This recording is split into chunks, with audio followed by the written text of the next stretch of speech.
بسم الله الرحمن الرحيم والله يدعو إلى دار السلام ويهدي من يشاء إلى صراط مستقيم.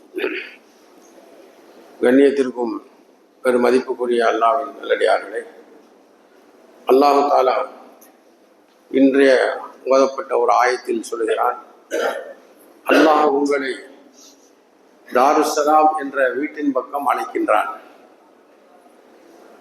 சாந்தியின் வீடு, அதுதான் சொர்க்கம்.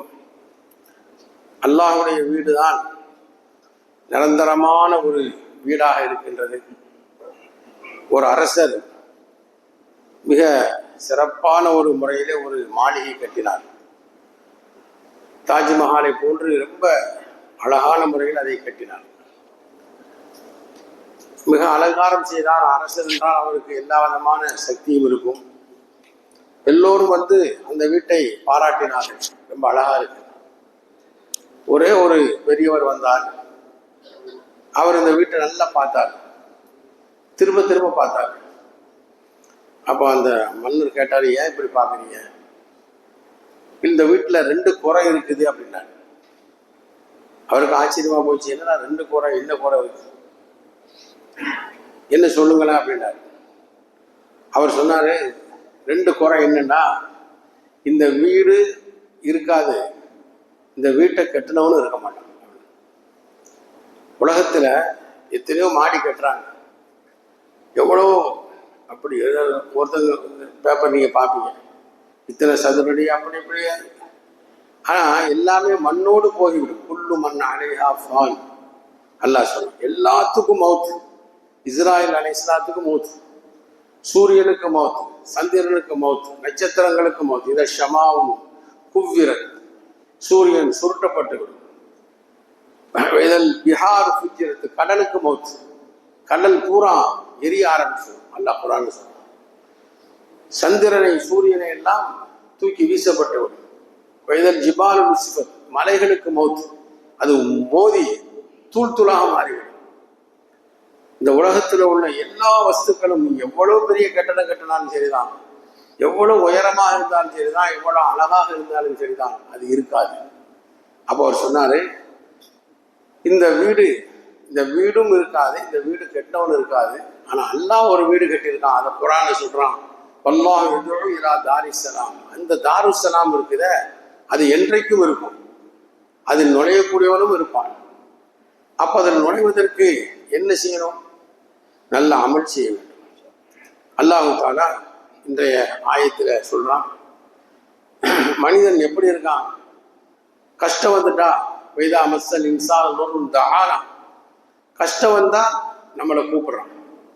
எப்படிலாம் கூப்பிடுறான்? வைதா மஸ்ஸல் இன்சான் தஆனா, இதா மஸ்ஸல் இன்சான் துர்ருன் தஆனா லிஜம்பிஹி அவ் காயிதன் அவ் காயிமா. படுத்துக்கிட்டு நம்ம கூப்பிடுறான், நின்று கூப்பிடுறான், உட்கார்ந்து கூப்பிடுறான். இந்த மாதிரி நம்மளை கூப்பிடுறானு சொல்லி நம்ம அவனுக்கு ஃபலம்மா கஷஃபல் அன்னுர், நம்ம அந்த கஷ்டத்தை நீக்கிட்டா, இப்படி ஒரு சிரமத்தை நம்மளை கூப்பிட்டதை போன்று இல்லாமல் அவன் நம்மளை மறந்து வாழ்கிறான். ஒரு உதாரணம் அல்லாஹ் சொல்றான், ஹத்தா இதா குந்து ஃபில் ஃபுல்கி, ஒரு கூட்டம் கப்பல்ல போய்கிட்டு இருக்காங்க. ஜரனி மிகும் பெரியகன் தொய்யிபா, அழகான முறையில் கப்பல் போயிட்டு இருக்கு. ஃபரிஹுபிஹா, சந்தோஷம் அடைந்து கொண்டிருக்கின்றார்கள். ஜாஅத்ஹா ரீஹுன் ஆசிஃபுன், திடீர்னு ஒரு புயல் காத்து வருது. புயல் காத்து வந்து மௌத்து ஆயிரோங்கிற பயம் வந்துருச்சு. அல்லாஹ் எங்களை காப்பாத்துன்னு சொல்றான்.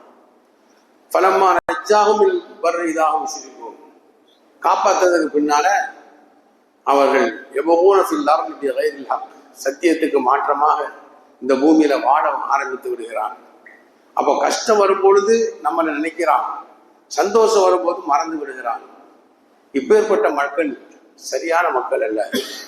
ஒரு மனிதன் கஷ்டத்துல யா அல்லாஹ் அப்படி கூப்பிடும்போது அந்த சத்தம் அரிசிக்கு போதான். அப்ப அங்க உள்ள மலக்குமார்ல சொல்றாங்கன்னா, என்ன இது புது சத்தமா இருக்கு, இது வரைக்கும் வந்ததே இல்லையா அப்படின்னு. ஏன், இவன் சிரமத்துல மட்டும்தான் அல்லாஹ் கூப்பிடுறான்.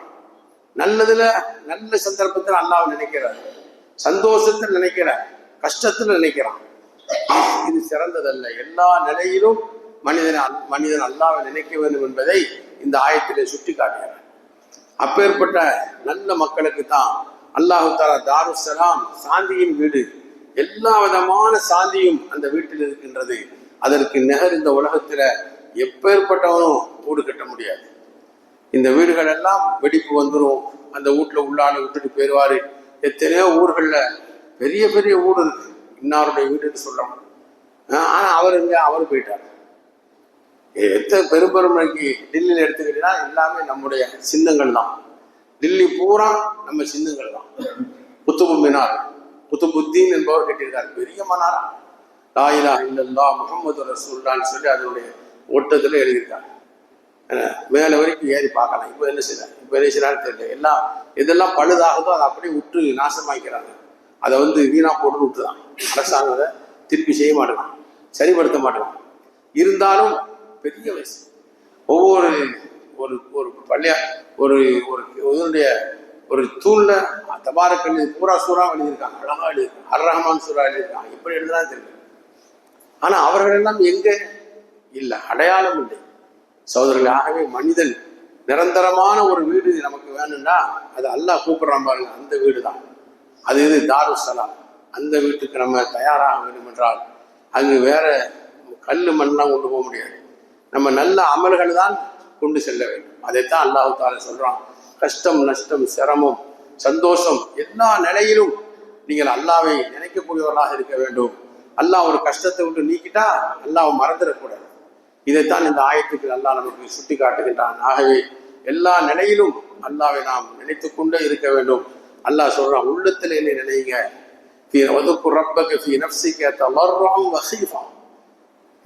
அச்சத்தோடும் பயத்தோடும் ரகசியமாக என்ன உள்ளத்தை நினைத்துப்பார். ஆசால், காலையிலும் மாலையிலும் என்னை நினைத்துப்பார். உள்ளத்தில் என்ன, இதுதான் அல்லாஹ் சொல்றான். உள்ளத்தை வெறும் தூரன் ஜஹரி மேற்கொள் சத்தம் போட்டு அல்லாஹ் அல்லான்னு சொல்றது அது வேற. ஆனா மனதால் அல்லாவை நினைப்பது இது ரொம்ப பெரிய பவர். ஒரு காரியம் நடந்துருச்சு, அல்லாஹ் இதை லேசாகிட்டான், இப்படி நினைப்பதைத்தான் அல்லாஹ் ரொம்ப பிரியப்படுகிறான். அல்லாஹ் தஆலா அந்த நசீபை நம் அனைவருக்கும் தருவானாக. அல்ஹம்துலில்லாஹி ரப்பில் ஆலமீன். மதுரையிலிருந்து ஒரு மதரசாவிற்காக வந்திருக்கின்றார்கள், அப்படியே துண்டு பிடித்திருக்கின்றார்கள். தங்கள் பரிபூர்ணமான ஒரு நன்மையை